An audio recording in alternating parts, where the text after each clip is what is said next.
the doctors urged me to get an MRI of my neck. And then, afterwards they'd clear me for the Pro Bowl and I could be on my way. And 3 days later, I'm sitting in the delivery room waiting on the birth of my son. And we knew some news was coming. So I got a call, and my wife, of course, says, answer it, because she's a football wife. She knows, she's all in as well. She wants to know. And I got the news in the delivery room 50 minutes before my son was born that my career was over. I had disc Wow. and bone sitting into my spinal cord at C2, C3, and that even with surgery, there was no possibility for return to play. And so you mentioned a very quick transition.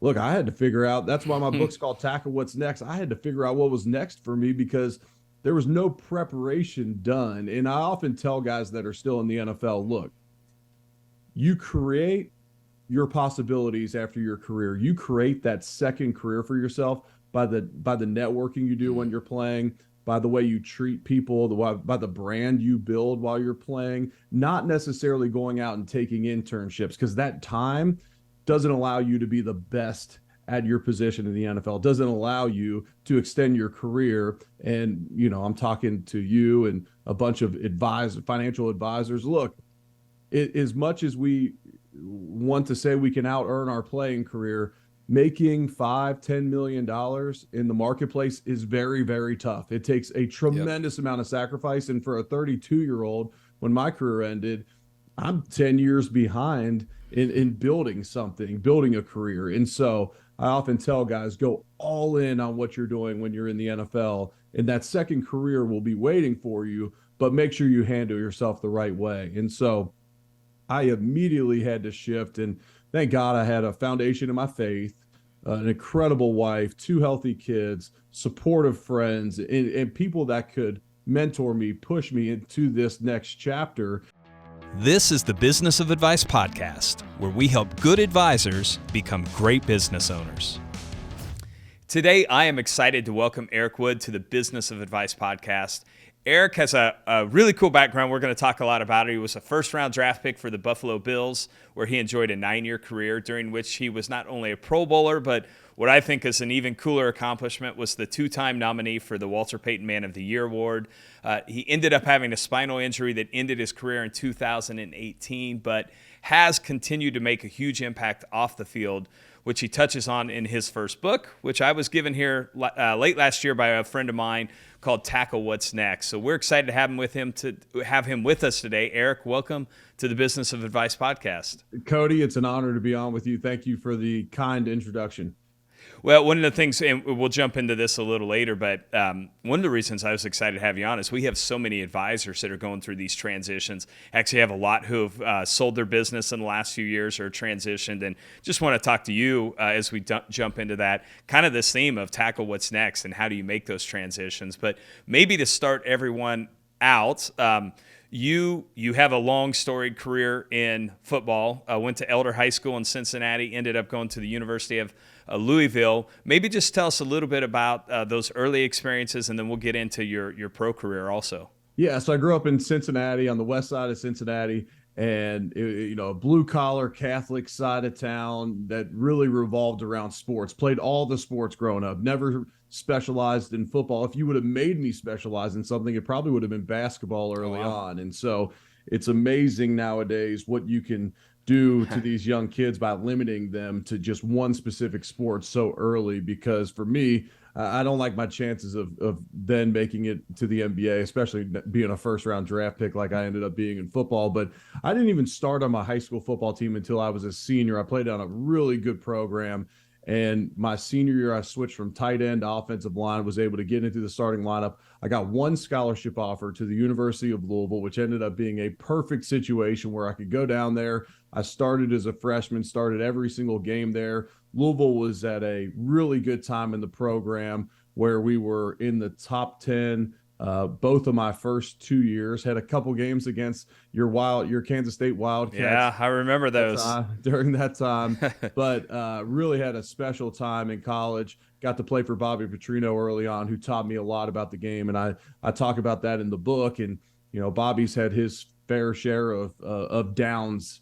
Life's full of ups and downs. Well, his downs have been very public, but he did a lot for me as a player and a person in helping me grow and and giving some of that tough love that we don't always see from coaches nowadays. And that's a whole nother podcast in itself, but really enjoyed my time at the University of Louisville. And I often abide by the saying that things in life happen for you, not to you. And so oftentimes people will say, well, you only got one scholarship offer and you were able to become a first round draft pick. I'm like, look, I had one scholarship offer. I had to go all in every single day because there was no fallback plan. There was no transfer portal. There was no one else that even offered me a scholarship. So I had to make the most of my opportunity, and I didn't have decision fatigue about it.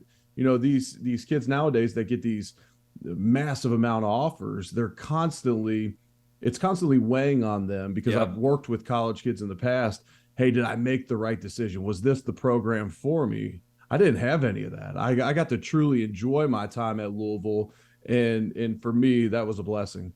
It's interesting to say that. One of my son's really good friends, he's an offensive lineman. He committed to University of Notre Dame, and the same thing, had all these schools. And I was just talking to his dad the other night, and our kids were playing basketball, and he was saying, like, we hope it's the right decision. And I'm like, well, getting a Notre Dame degree is not a bad thing. He'll be just fine, and obviously a great school. But just even talking to him about how much trying to make that decision weighed on him. He had a bunch of different schools pursuing him. So yeah. And one thing on that, and I'll often tell kids this if I meet them or their parents and they're on a recruiting trip to Louisville or wherever I meet them, I'll say, look, similar to business where you could say, hey, did I make the right decision by going to this company?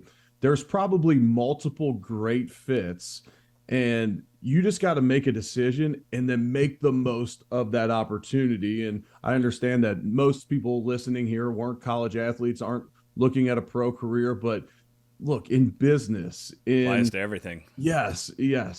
just make the most of the decisions that you make, and don't look back. We have this tendency to constantly want to look back at the past.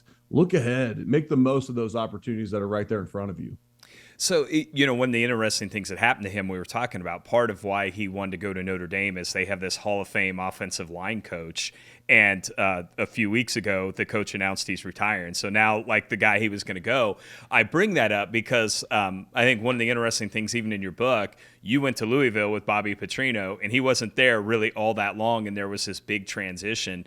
What did that change teach you? And maybe it applies to that, like, still got to make the most of it. But how'd you handle that? How'd the team handle that? Any big lessons you had from navigating and dealing with these changes? Yeah, that's a great question, because initially we understood Coach Petrino's decision. He went from the Louisville Cardinals to the Atlanta Falcons. There's only 32 of those jobs out there. So to jump from a Big East school as the head football coach all the way to the Atlanta Falcons, and look, I know it didn't work out with the Falcons, but we understood that. We're all sitting in those chairs. We want to make it to the NFL too. So we understood his decision.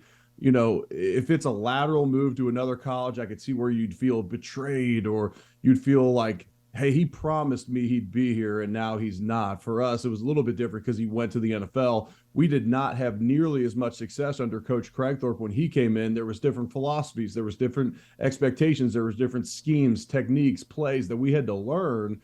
Well, during my NFL career, I played for 7 head coaches in 9 years for the Bills. I think that's an NFL record. Wow. And now 2 were interim coaches, but that's 5 different staffs that I played under in Buffalo. And so, yes, it was only one coaching change in college, but I was going to have to continually do that in my NFL career. So I believe that it helped me through that transition into the NFL and being able to adapt and remain a guy that Buffalo wanted to keep around no matter who the coach was out there. And so for those out there that are listening to this and looking to apply it to their life's going to constantly change, and being adaptable, it can be an enormous asset for you, whether that's business, whether that's investing, whether that's being a parent, a spouse. Constantly being able to adapt is a valuable asset. And I think one of the things I always tell our team here is, like, man, if you're not comfortable with change, like, especially people that have been here for a while and seen it, I'm like, stuff changes constantly. Man, we got to adjust and make the most of it and keep moving forward. Let's talk a little bit about the NFL. So great career at Louisville. You end up transitioning to the NFL draft. I think there's a few things I want to ask you about. One, we hear so much, and we're recording this probably a month or two before the draft. I know some kids at K-State that are going to be potential first-round picks, and just you hear about all the interviews and the stress and the poking and prodding that goes on. The combine's getting ready to start. To kind of try and position yourself, and then you're sitting there on draft day, like just you don't know where you're going for sure. What was that process like? And what I really love to ask you about is like, how'd you approach that from a mindset? One, preparing yourself, trying to make the best impression that you could, but then on that draft day, just the uncertainty of it and sitting there and waiting. Anything that you really did from a mindset standpoint that you think was helpful? Yeah, so that period of time from really the start of your senior season in college all the way through your rookie season, it's a long grind. It truly is. The second my season ended at Louisville, I was out in California training for the combine, and I had the Senior Bowl during that time, which was a week in Mobile, Alabama, and then you have the combine, which is a week in Indianapolis, and then you're prepping for your pro day. Then you're prepping for the draft. Then you're heading right to the OTAs, mini camp, and everything that goes on. But for me, look, I was in a position that I had worked so long for. The last thing I was going to do is sabotage it.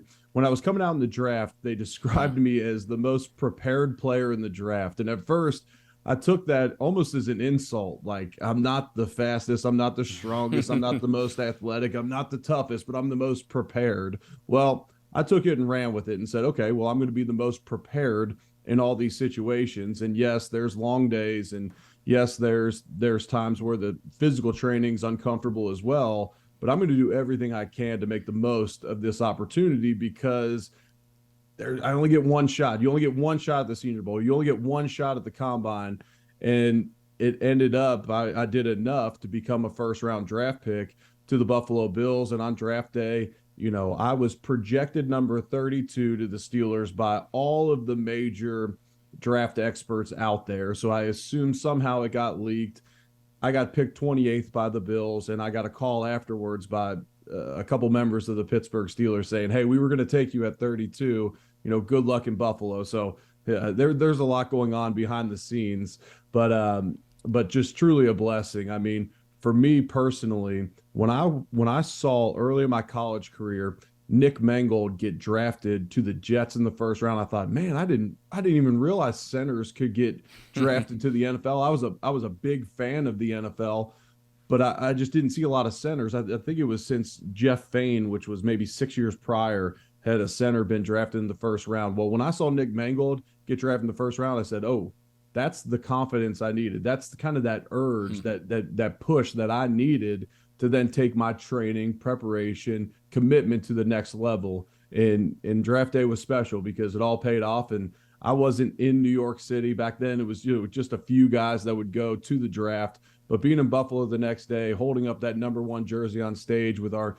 GM and team president was really special. Yeah, those Bills fans are pretty hardcore too. So it's a Chiefs fan getting to play you all the last few years. They take their football serious up there. They do, and so do the Chiefs fans, which makes it fun. We're in a great spot in the NFL right now. There's a lot of publicity around the roughing the passer calls and all the imperfections of maybe officiating or head injuries over the last few years and player safety. But man, the game is in a really good spot. And the thing I love the most about it is you got markets like Kansas City that's got Patrick Mahomes. Buffalo wouldn't trade Josh Allen for anybody. Cincinnati's got Joe Burrow. Jacksonville has got Trevor Lawrence. So now you have these smaller market teams with their franchise quarterbacks. And that's what makes the NFL special with the salary cap. The Yankees can't just come in and poach Josh Allen or Patrick Mahomes. There's a salary cap. These guys committed to these markets, and especially on the AFC right now with the young talent at quarterback, it's a fun time to be an NFL fan. Yeah, it's going to be a fun 5-10 years for sure. It's some good battles there. You used a word earlier that I want to circle back to. You said you didn't want to sabotage like all the work that you had put in, and maybe speak to that a little, because sometimes I've seen it here with people. I've seen it with some of the advisors we support.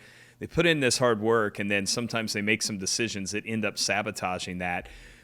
I'm sure you probably saw that in the NFL. Saw players that had a ton of talent.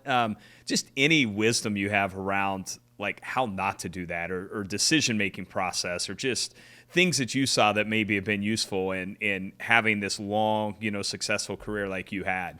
Yeah, let me start off by saying like this is a very imperfect person giving this advice. I don't want to say this like I'm putting myself on a pedestal. I'm with you. So anything that I say would be from my own experience or things I witnessed. But, sabotage first and foremost when it comes to not meeting your potential, I would say not working as hard as you could. And I'm not necessarily saying the David Goggins, you have 60% more in the tank, but oftentimes we feel like we're working very hard and maybe we're comparing ourselves to those in our immediate proximity, but don't realize that there's someone out there putting in 5 times as much work. I think of a Kobe Bryant doing so much behind the scenes that no one ever heard about until after he passed. And then people started talking about his 3 a.m. workouts so that he could be home with his girls for breakfast. And then when they would leave for school, he'd go back to the gym. And no one knew that was going on until maybe Tim Grover and others started talking about that. So oftentimes you can think you're working harder than you truly are. And then there's obvious things when it comes to, physical performance and showing up your best each day. Is your nutrition dialed in? Is your sleep dialed in? I'm not, I drink myself, but picking and choosing those times so you're not going to self-sabotage in a big moment coming up for yourself and really controlling. Ultimately, it comes down to controlling what you can control. I was talking last night to a kid who is going to compete in the Nike track deal in New York City next weekend. And he was asking me for some advice. And I said, look, go all in on your preparation, control everything you can control, and then you can live with the results. But if you leave anything, any stone unturned, then you can look back on it with regret. So I would think in regards to self-sabotage, that would fit in that instance. And then oftentimes with self-sabotage, you see people that are in fear of change, like we mentioned earlier. They're in fear of other people's opinion. They're in fear of missing out on some event or whatever it is they're sacrificing. But man, when you sacrifice and you get to that pinnacle, whatever it may be, it's worth missing out on whatever you think was worth sacrificing it for. And you spoke to that a little bit. I'm guessing, as a former professional athlete, getting the sleep, the exercise, but it's one of those things we try and tell the advisors we support, because they're all, small business owner entrepreneurs. They're the face, and like you have to do that too as a business owner. I mean, it's critical that you're not sabotaging, just even from a physical standpoint. Also, I think is a big part of it. Okay, second question, kind of different, but a transition. You have this amazing career going. You've been a Pro Bowler in the playoffs, and then you find out you have a career and maybe even life-threatening injury that was kind of hidden. I mean, that's a fast transition, right? So you're so much of, and this is one of the things I see with so many of the business owners we support and that probably listen to this, is so much of your identity becomes tied up in what you do, and to then have that kind of taken away, that suddenly is a big transition.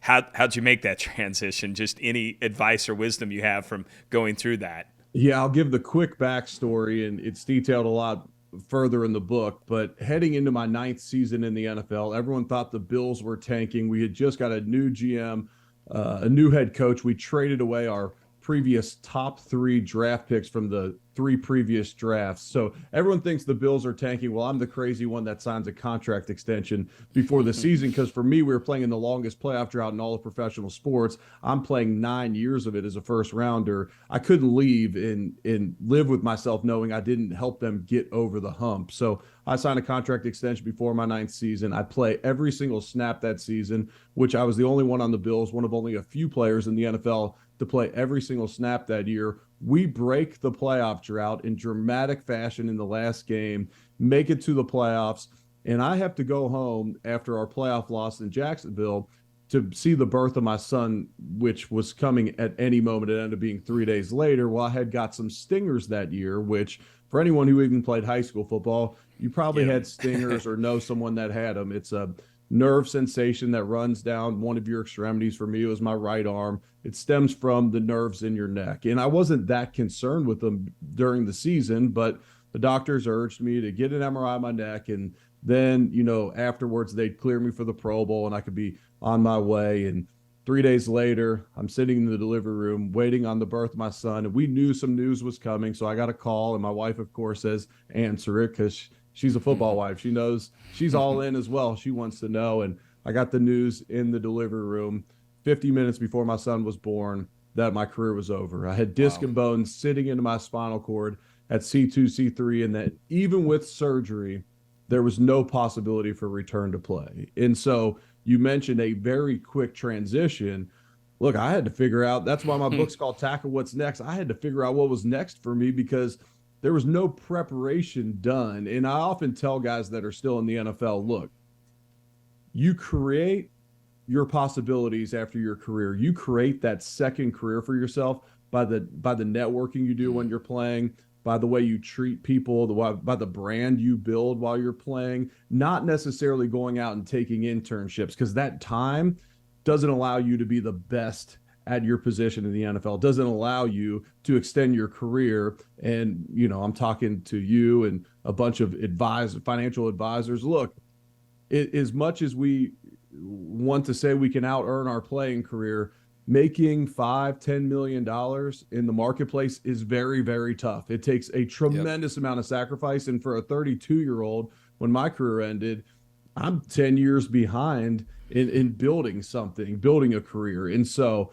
I often tell guys, go all in on what you're doing when you're in the NFL, and that second career will be waiting for you, but make sure you handle yourself the right way. And so I immediately had to shift, and thank God I had a foundation in my faith, an incredible wife, 2 healthy kids, supportive friends, and people that could mentor me, push me into this next chapter. And so it wasn't all sunshine and rainbows, but it was a fairly smooth transition in a sense that I don't know that I ever hit rock bottom. Yes, there were days where, emotionally I felt like I was robbed of this game that I felt like I gave it all to, and I showed up each day and gave the game the respect and played it the right way. But I say that I felt like because of all the people around me, it helped me get over that identity crisis. Now, look, still to this day, I have an identity crisis when people say, well, what are you doing now? Oh, you don't play anymore? What are you doing? What are you doing these days? Oh, I'm in broadcasting. Oh, that's it. Like, yes, that's it. Thank you. Thank you for saying that. There's times where I want to say, do you know the sacrifice that I gave to the game? And but you have to get over yourself in those instances. And for me, my goal in this next chapter is serving others with the gifts God has given me in this platform He's given me, but starting with Leslie, Grace, and Garrett, my two kids and my wife. Like, make an impact at home, and then try and make an impact with this platform, because I played a game with a ball for a living and feel fortunate to have played.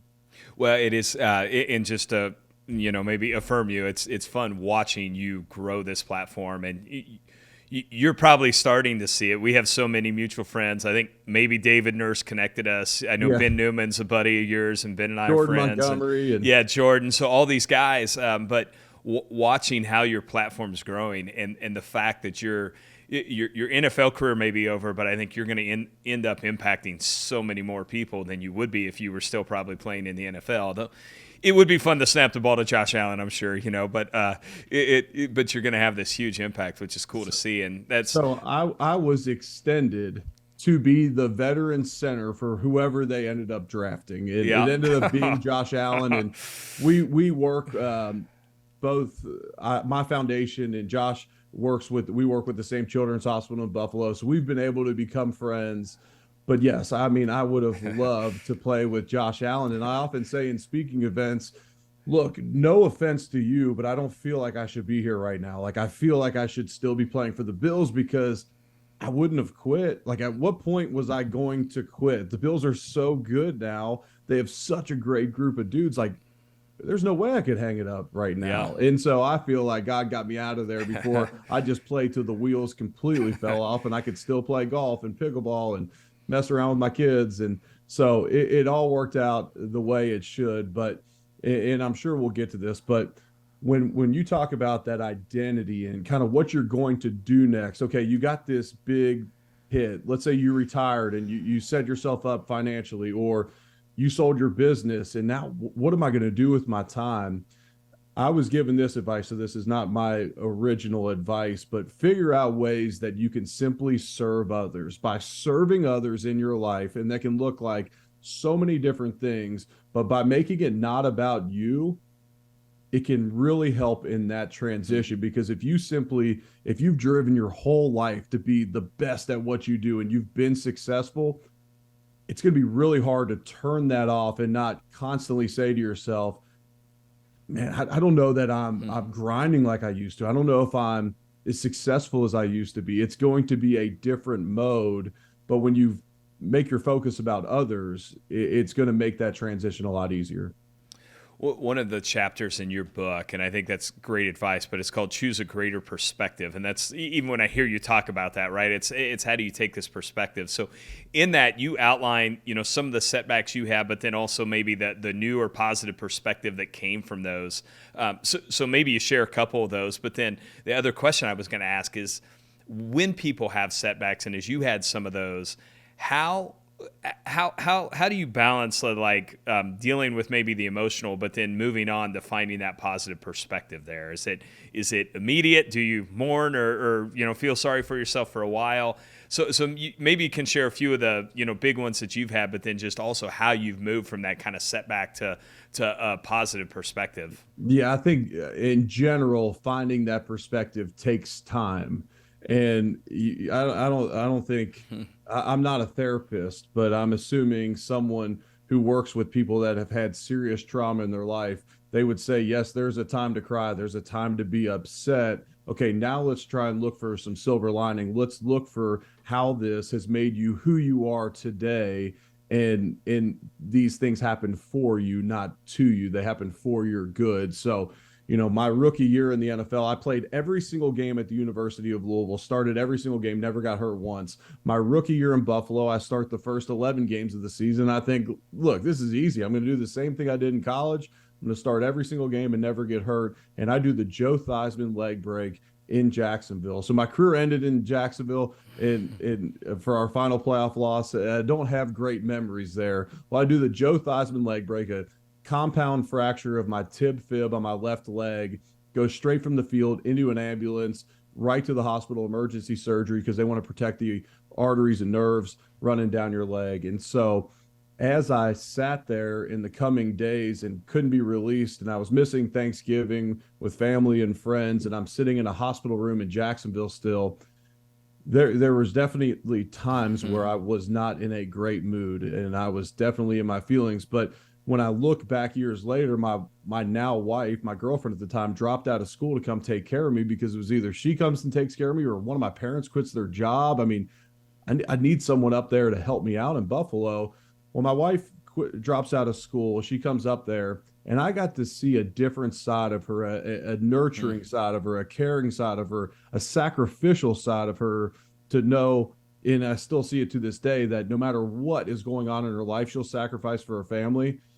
And I proposed to her a few months later. Like, I got to see that side of my wife that I maybe wouldn't have seen throughout that process, the dating process, the engagement process. I got to see that side of her. I got to see myself push through an injury for the first time and understand that I can bounce back from things in life. And so, yes, I think there's a time that you need to mourn things that happen to you in your life. And there is a time to be upset. And then, okay, let's find some perspective from this, because when you push through things in life, if you don't take perspective from it, if you don't digest it, then the next time it's going to feel like the exact same fight. But once you've proven to yourself that you can get over those obstacles in life, it makes the following ones easier to overcome. We've had John Maxwell do a lot of stuff with us, and one thing he said that's just stuck with me is a few years ago. He said, you never see how God's working in your life, like when you're in the middle of it and you're looking forward. But when you have the perspective to look in the rearview mirror, a lot of times you can see how things that you thought were, meant for your meant for the harm, ended up being really, really good things. It's just a great life perspective, right? Life's going to go a lot better if you can keep that. So, Yeah, you're exactly right. so you talked about your injury, and I just got to ask you about this because I think it was one of the most, I don't know if you'd say emotional or just unique things that I think anyone's ever seen. I remember, so you're doing broadcasts for the Buffalo Bills, and I think most everyone in the world, obviously if you're a football fan, you saw the situation on Monday night when Damar Hamlin collapsed. I was sitting there watching it with my son, actually, and I'm like, man, that doesn't look good. And then just to see that, it was, as awful as it was in the moment, again, this perspective, it feels like it's one of these things that, I don't know if it's unified us as a country, but it's definitely brought all these people together.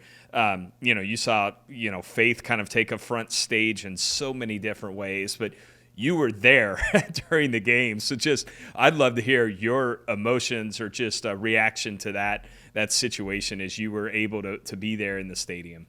Yeah, I believe we're on for an extra hour and 10 minutes from injury until the time the game was canceled. And we didn't have any information that you didn't see on TV. There was constant communication between us doing the radio broadcast, the people in the TV booth, and everyone kind of in the press box in Cincinnati Stadium. But we didn't know anything that you didn't necessarily see on TV. We were checking social media constantly.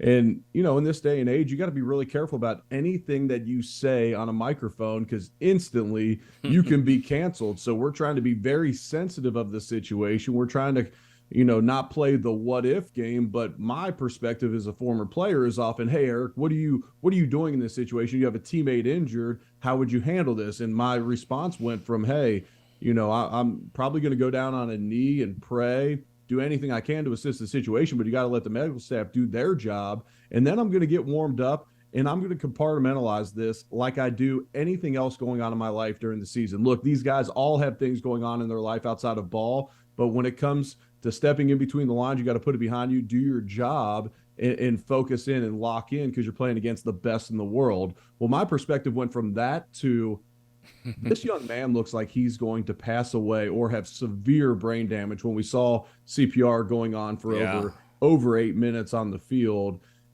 And then my response became, I wouldn't even care if you canceled this game. We lost home field advantage in the playoffs. Just cancel it. I can't play not knowing if a guy who since OTAs I'm sacrificing with every single day, I'm extremely close with. There's no way I can go out and finish a football game, especially after seeing that and looking at their faces on the field. I mean, these guys were distraught. And so it was remarkable in those coming weeks, though, as you mentioned, how unified this country became and how people no longer were fighting over religion and how different owners of teams and different teams before games are doing signs of support for each other. I mean, it's amazing to me the good that came out of it. And it's easy to say that now, especially that we know that Damar is walking around and doing appearances at the Super Bowl and all that. So it's been great to see all of that come from this. I hate it that it happened to Damar Hamlin, but when you take the perspective from it, the good that's come from it has been incredible. Yeah, it's been cool hearing him even talk about, he now kind of has that perspective and be fun to watch how he uses that platform that God's kind of created for him too. So are there any, so being that close to it, any maybe leadership lessons that you took away from that? It could be from Damar, it could be from the staff, just anything that you saw happen there that has had an impact on you? Yeah, I was going to add this too. So Denny Kellington is an assistant trainer for the Bills. He's the one that performed CPR. Now, this is a training exercise that they do. Now, he's CPR certified, but they don't train CPR on a daily basis with the Bills.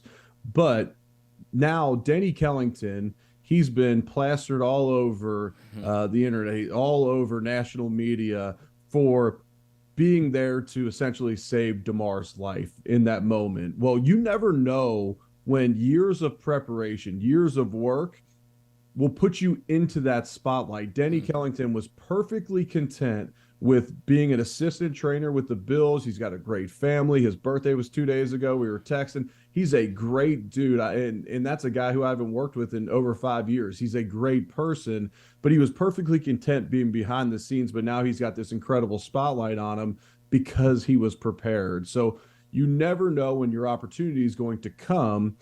You just got to be prepared for those moments. It's an incredible lesson on teamwork and everyone having a role. There was an equipment manager that had to remove the face mask of DeMar so that they were able to perform CPR in that moment. And now at the time, they didn't know if there was a spinal injury. So it takes everybody in big moments, whether it's for a company, whether it's in a football game, and saving someone's life. And so I also appreciated the leadership to step up in those moments to cancel the game. I was in the building, and I don't think anybody, after seeing the reaction in the guys' faces, no one was prepared to move on. But to see the leadership there to say, look, I know this is a football game. I know this is unprecedented, but sometimes unprecedented decisions need to be made. And I appreciated the leadership there as well. And, we could go on and on about that, but man, it was really incredible how it was handled. And then just to see, we just get bombarded with negative media constantly about how terrible people are. And it was special to see, a different side of the media come out that week.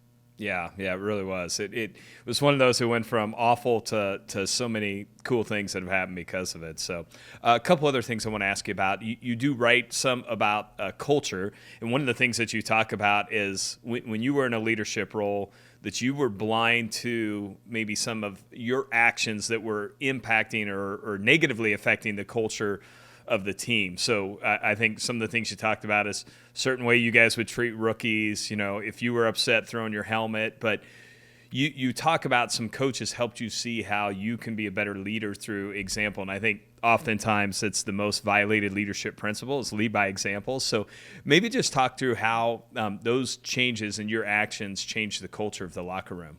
Yeah, that's a great question. And so I'll refer back to the couple examples that you use. So look, I'm a hothead. I still am to this day, and I have it in me. And now I can try to control that temper, but I didn't realize how my temper and my actions of throwing my helmet, coming to the sidelines when I was ticked off would rub off on those around me, especially as a captain of the team. And look, in Buffalo, I wasn't treated that bad as a rookie, so I never treated the rookies bad, but I didn't create the relationship with the rookies that I needed to later in my career. For those leaders out there, this is a generation that, look, frankly, we brought up this generation, but social media, and so we can't blame this generation that's coming up and entering the workplace, but social media has dramatically affected the affirmation that they get on a daily basis. And so if you think that the old school way of push,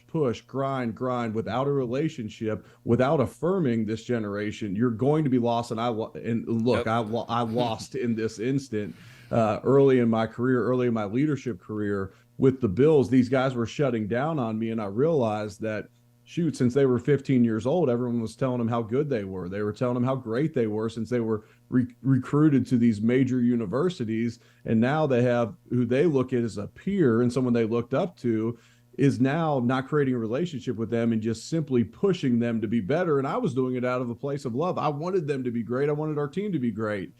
But once I realized that maybe if I buy them a meal before we expect the rookies to buy us a meal, that would pay off better. Maybe if on all the holidays, all the rookies came over and met my family, that would make a difference. Maybe I would have times where we would all get together and just learn about each other so that I could ask them maybe about their girlfriend or their mom or their wife or whoever it may be. And it was amazing, the relationships to this day that I now have with a lot of my younger teammates that I wouldn't have had if I didn't take that approach. I often go back to a famous leadership quote. I wish I could give direct credit, but I did college broadcasting for a few years, and I realized that many different programs think their head coach was the one who said this first, but people don't care how much you know until they know how much you care. Nowadays, especially more than ever, this younger generation, when they know you care, you can really push them. You can really ride them and get the best out of them. But if they don't think you care, they can run right to social media and find some likes. They can find some comments, and people will build them up. So make sure that's coming from you first, and then they'll trust you for you to be able to bring out the best in them. I think great advice for every business owner, leader that listens to this.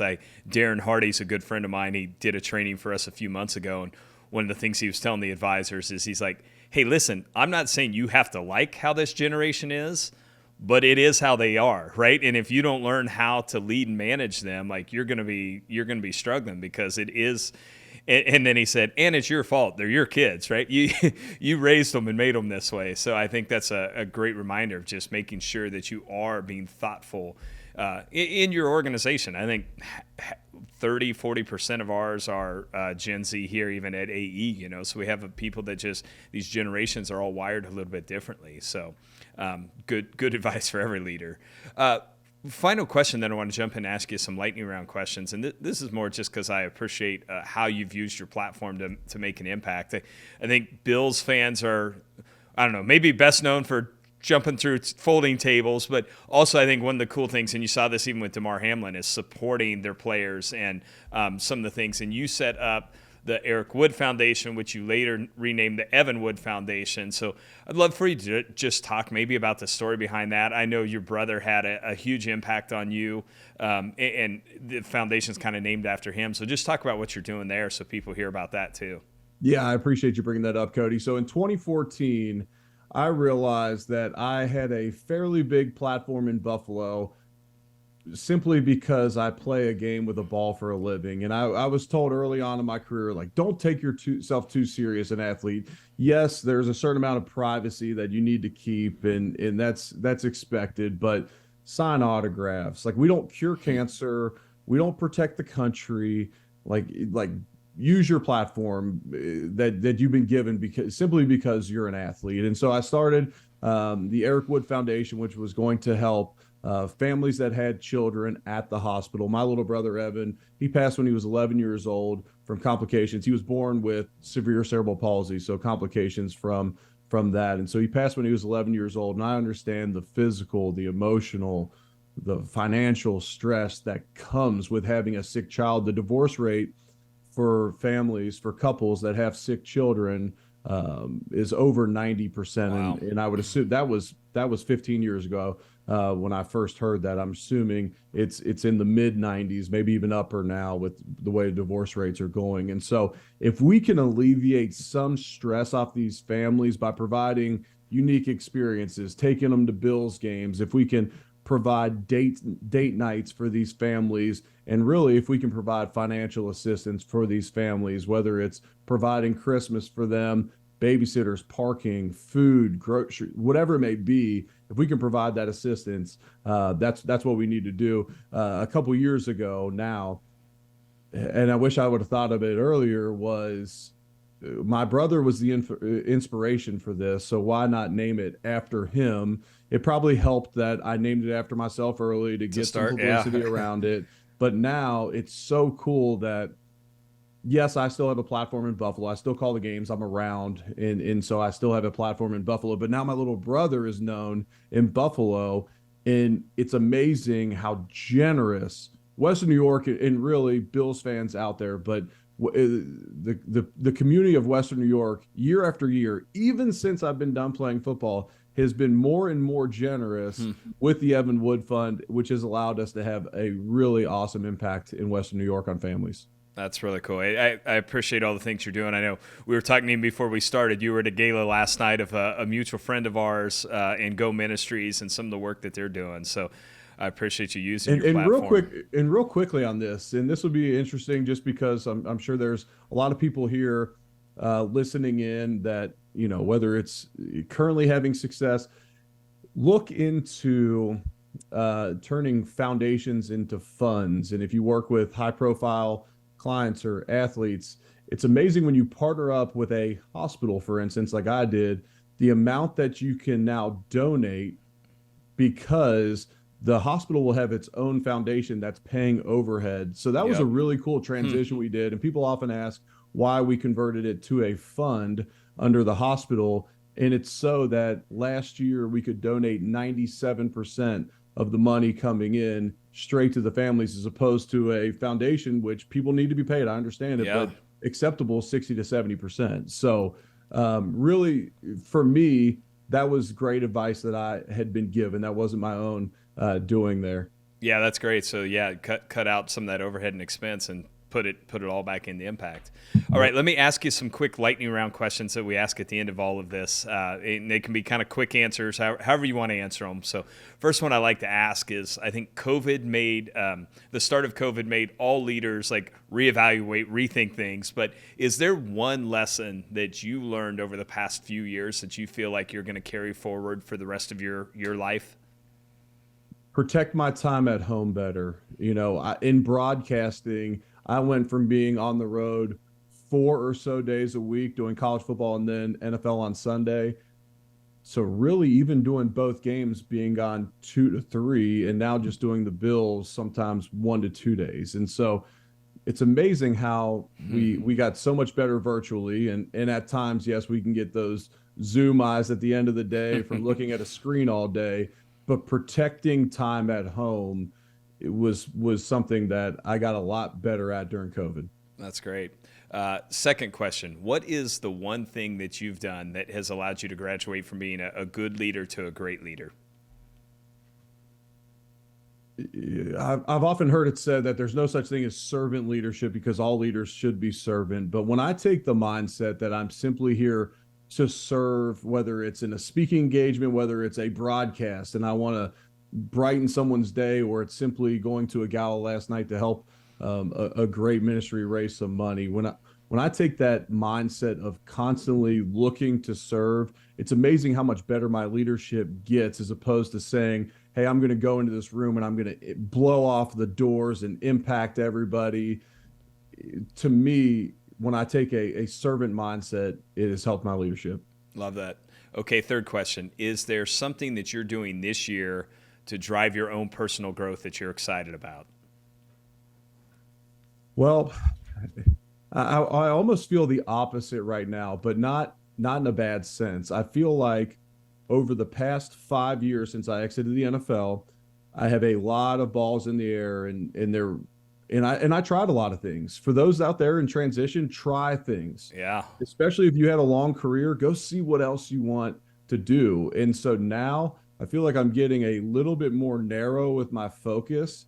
And I keep telling my wife, like, I feel like I'm not as busy, but I feel like maybe more I've just got more narrow minded. And so I feel like to grow personally, I needed to narrow that down. And at times it's looked like more family trips, it's looked like more golf trips, but understanding that those are values that I have for myself Yep. is to spend time on relationships as much as personal or financial growth. That's great. Okay, fourth question.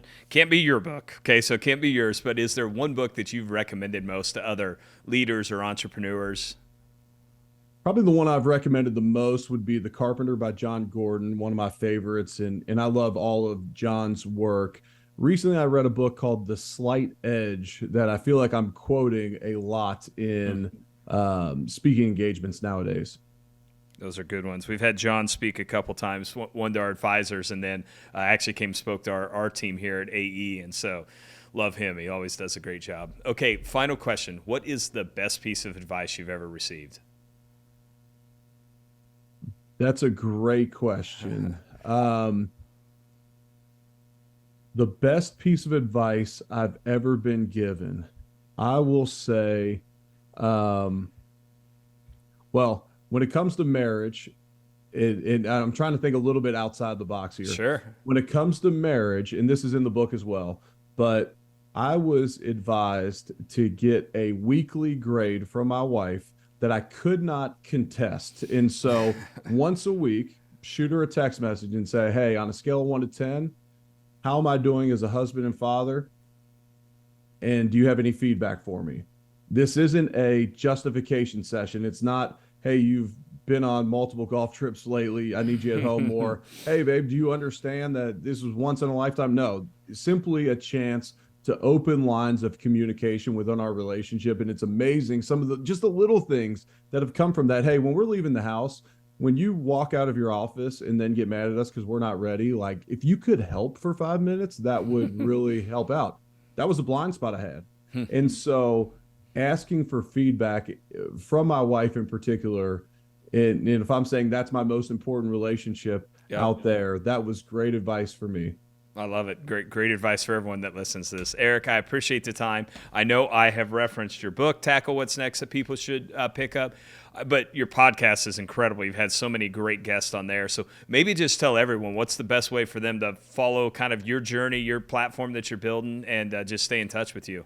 Yeah, so on social media, I'm at ewood70 on Instagram and Twitter. Most active there. It's easiest to respond on Instagram. My website is ericwoodmedia.com. My book is Tackle What's Next, and my podcast is What's Next with Eric Wood, and I appreciate the plug on that one. That's been a very fun journey for me to learn from people of any industry throughout that journey. Yeah, it is. I've been listening to it, kind of preparing for this. Just it had a super wide range, some former NFL players, business leaders. So really great job you're doing with that too. Eric, man, I appreciate it. I'm glad we finally connected and some friends put us together. And for everyone who listens to this, please go share it with someone that you think would find value in this, and keep working on that leadership. We need great leaders in our world more than ever today. So go be great. Eric, again, appreciate it, bud. Yeah, my pleasure, Cody. Thanks for having me on.